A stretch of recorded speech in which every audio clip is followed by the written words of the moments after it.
సినిమాలో విపరీతమైన స్టార్డమ్, కోట్ల రూపాయల రెమ్యూనరేషన్ సంపాదించిన ఏ నటుడైనా లైఫ్ లాంగ్ ఆ గ్లామర్ ప్రపంచంలోనే ఉండాలని కోరుకుంటారు. కానీ ఒకే రకమైన పాత్రలు బోర్ కొట్టేసి కోట్లు కురిపించే కెరీర్ను సైతం వదిలేసి ప్రశాంతత కోసం చిన్న హోటల్ బిజినెస్లోకి అడుగుపెట్టిన ఒక నటుడి రియల్ స్టోరీ ఇప్పుడు సోషల్ మీడియాలో హాట్ టాపిక్గా మారింది.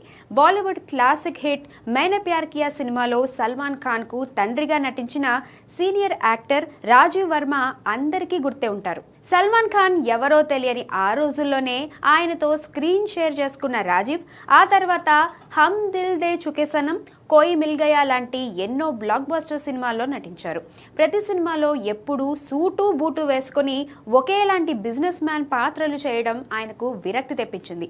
దాంతో 5-6 ఏళ్ల క్రితమే ముంబై లగ్జరీ లైఫ్ను వదిలేసి తన సొంత ఊరైన భోపాల్కు షిఫ్ట్ అయిపోయారు. అక్కడ ఒక చిన్న హోటల్ నడుపుకుంటూ ఖాళీ సమయాల్లో నాటకాలు వేస్తూ ఎంతో హ్యాపీగా జీవిస్తున్నారు.